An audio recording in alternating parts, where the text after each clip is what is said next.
পঞ্চম নম্বর, আল্লাহ তাআলা যে পুরস্কারটা দিবেন কিয়ামতের ময়দানে কঠিন মুসিবতের সময়, রোজাদারদেরকে আল্লাহ রাব্বুল আলামিন কোনো হিসাব কিতাব নেবেন না।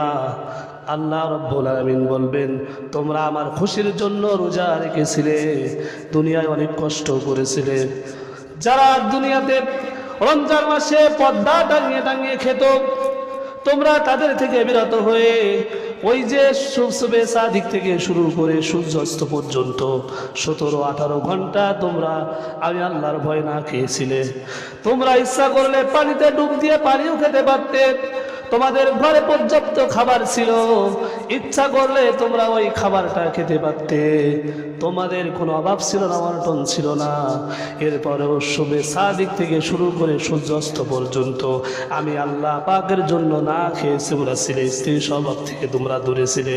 এই কারণে আমি আল্লাহ রাব্বুল আলামিন তোমাদেরকে